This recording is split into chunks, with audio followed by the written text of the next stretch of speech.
very special moment. We want to discuss an important topic on dealing with depression. Is an issue that cannot be overemphasized. And one of the reasons we can't overemphasize the issue of depression as a topic is because that most people who are depressed don't even know. So you may look at it, you say, it's for depressed people. You may not know that you're one of the depressed people. And just like a mad person doesn't know that he's mad, it's only his family members that will know that our brother is mad.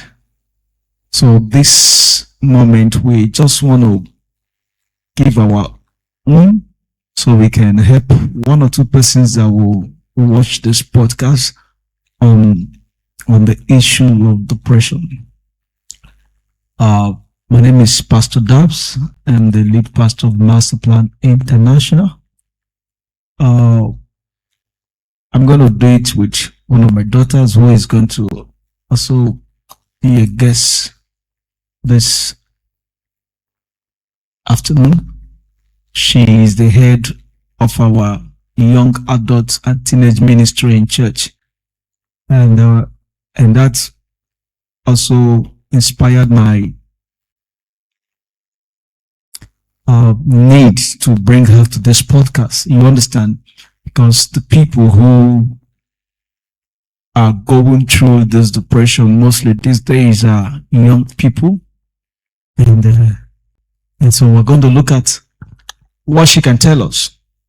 And, it's going to be very brief, what leads to depression and what she knows about depression, while I will also add one or two things.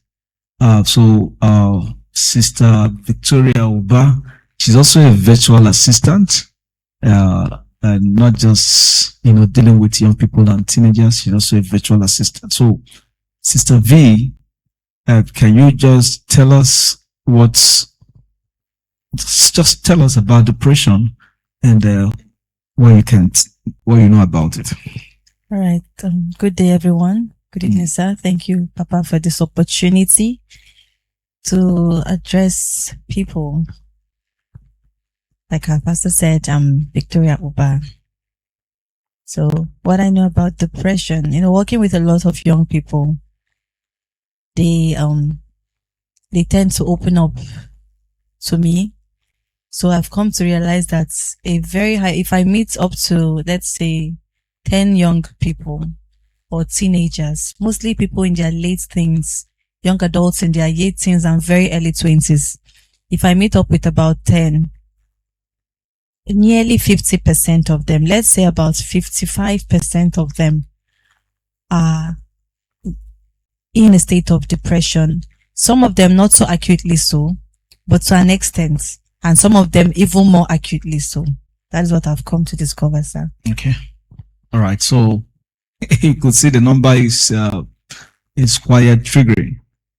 One of the things I've also learned about depression is that sometimes people who are depressed tend to run away from depression. And somebody can be overactive. You think that the person is going well with the person. So suddenly you will just hear that the person committed suicide or wanted to. Okay, so there are a lot of people who are depressed and they don't even know it. They come out in public, they are jumping up and down. They are like, unquote, the life of the party. You will think all is well with this particular person. Sometimes depression is not always in the gloominess, in the sadness, or staying withdrawn, staying sad. Sometimes is that too much happiness? Why is that person so happy? So you need to, sometimes it is, why is this person so much happy? Especially when it seems like the person is somehow away from himself or herself. No, the person can be happy, but if you look at the eyes, I have come to watch people's eyes. When you're working with young people, if you really want to get to the heart of things with them, always connect with their eyes. Some of them can be smiling, shining their teeth. I had an experience with one not so long ago. She was always shining her teeth. So I wasn't comfortable. I looked into her eyes one day and I saw so much pain. I don't know how it was, I was like, this girl is in pain. And I called her to one side and I said, what is wrong with you? She said, no, she's laughing. She's not clapping her hands, Okay. In the church, she was seemingly normal. She's clapping her hands. I said, no, you can do that for other people, but I see your eyes. I can see the depth of pain you are in. What is going on? After much denial, she finally accepted that she had been going through a lot. She was actually in a state of deep withdrawal, deep down. But outside, she was all, there's this permanent smile pasted on her face. And I felt worried because it's easier to help someone that is sad or looks sad and actually knows that something is wrong than the one who will tell I'm happy. Someone that is covering her problem or his problem. Covering it, because many of them, no matter how much you keep pushing and pushing and pushing, at the end of the day, they may not actually tell you that they are sad, but they are seriously depressed. In fact, you may wake up one day and hear that this person has taken sniper or the person has fallen off a building or something to end their lives. Yes. Okay, and also being a pastor, most times you see a lot of people during praise. This sister praise God, dance very well, but immediately the praise is over, they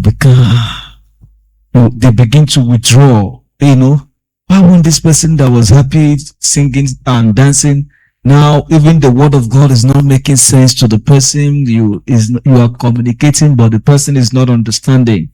So you discover that sometimes people wear other garments to cover what they are going inside. And if you're such a person, it is time that you also look for help.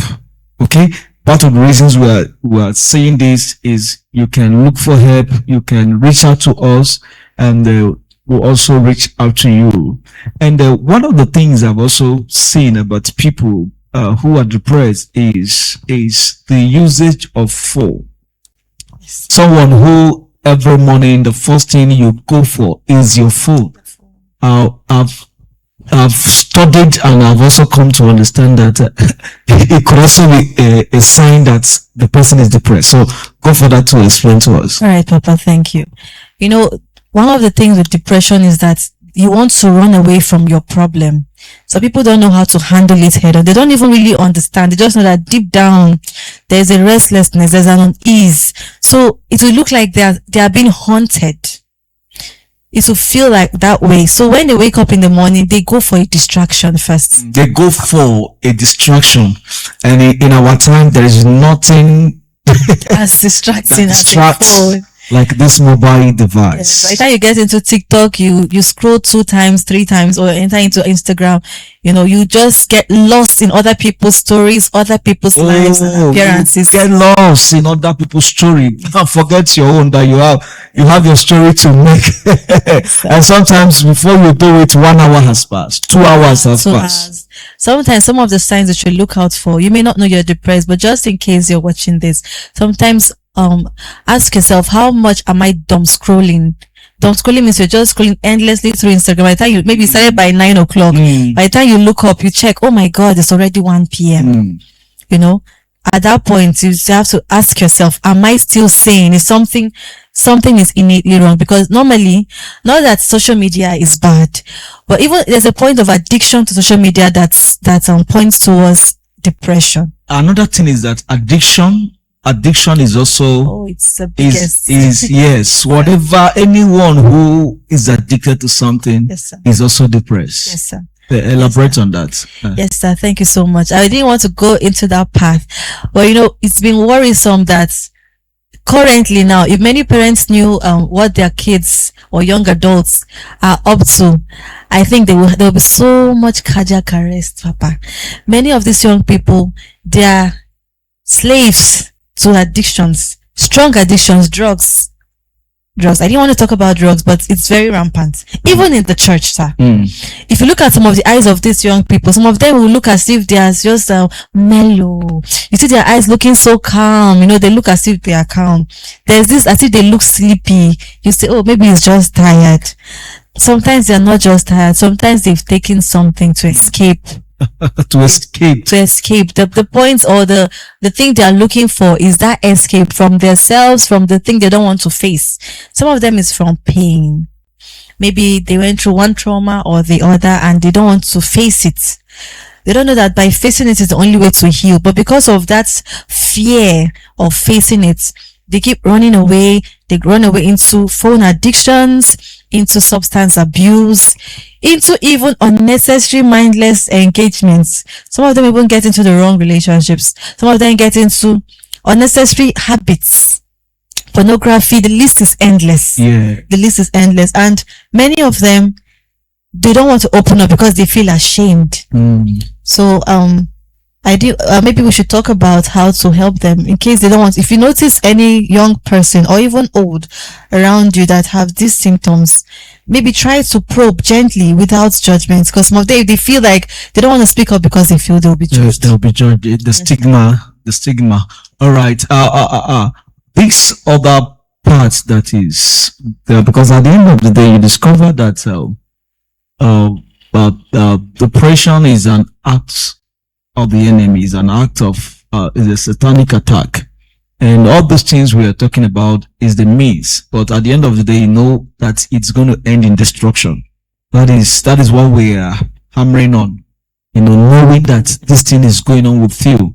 Because if you don't handle it, the end point is destruction. You're just, a young person that is everything is going on well with him. And at the end of the day, this person wanted to commit suicide. This person wanted to kill someone. Because sometimes people who are depressed, if they don't harm themselves, they harm others. So that is the issue. If they don't harm themselves, they harm others. Recently, we saw a video that went viral of a young man trying to kill a young girl. I will kill you today. I will kill you today. And he was video. So when you look at people like that, you could see high level of depression. So where does fatigue? Because at that point now is now killing the person. Yes, Papa. Where does fatigue come? Okay, fatigue comes in when the pressure of the mind begins to override your physical states. At that point, you see some people, you wake up early in the morning, the first thing they tell you that, I'm tired. Yes, there's a place of stress. It happens, you can be stressed out. But when consistently, maybe over time, for a period of like 3 to 6 months, the person keeps waking up in the morning with, I'm tired. That's a serious alarm bell that something may be off. That's when you begin to check on that person. Are you okay? What is going on? What are your thoughts? If you can even afford to give the person professional help, you can encourage that person to go for professional help. Okay. Or if not, you pray for the person. Just get the person out of it, because at that point, it can just degenerate further. Those ones where the person keep feeling fatigued every time, I'm tired, they eventually get tired of life. One day they'll wake up, and maybe people that triggers their pain. Maybe they have, abusive parents or they just, sometimes nothing even, just that, underlying pain. They can just, because sometimes you see in US, you hear that a high school child just took a gun and shot all the people, then shot himself. It's depression. Because sometimes they want every other person to feel. Burn with them, yes. They want them to feel what they feel. Feel what they are feeling. So they shoot everybody who happens to be near them at that point where they have reached their breaking point, and they also end their own lives. So please, excessive fatigue, waking up every time with, I am tired. You cannot wake up in the morning tired. The whole point of going to bed is resting. You're supposed to wake up to an extent with some form of energy. Yes. Yes, sir. Because sleep is to renew. Sleep is to refresh. And so I think we've been able to establish some points. We may not be able to help everybody, but I think you watching now, we've been able to help you. So you look at some of those things and try to reach out when other things that we may not have time to talk, but they also matter when what used to be fun is no longer fun. And, this thing does not make you happy, when people begin to find happiness in secret things, things like you mentioned pornography, a child is withdrawing, a child that plays, someone that, enjoys watching movie and so on. You discover someone that enjoys people's company. And when people now gather family times and friends time, he or she withdraws and what is wrong with you? It's also time in case you have such person or such people around you who are beginning to withdraw from things that used to make them happy. It's also a time that you watch them and begin to find a way to help such person because there's something started going wrong. Depression is real. It's very, very real. Okay, so Sister Vicky, give us your final word. Okay, sir. Like Papa said, depression is very real. Yes, sometimes you have to check out on yourself. Every time, check on yourself. Mental health awareness is so important. Ask yourself, am I okay? Go through your thoughts. At the end of every day, scan through your day. Ask yourself, am I okay? Like, okay, so maybe somebody annoyed you. How do I feel about this? People run away from feelings.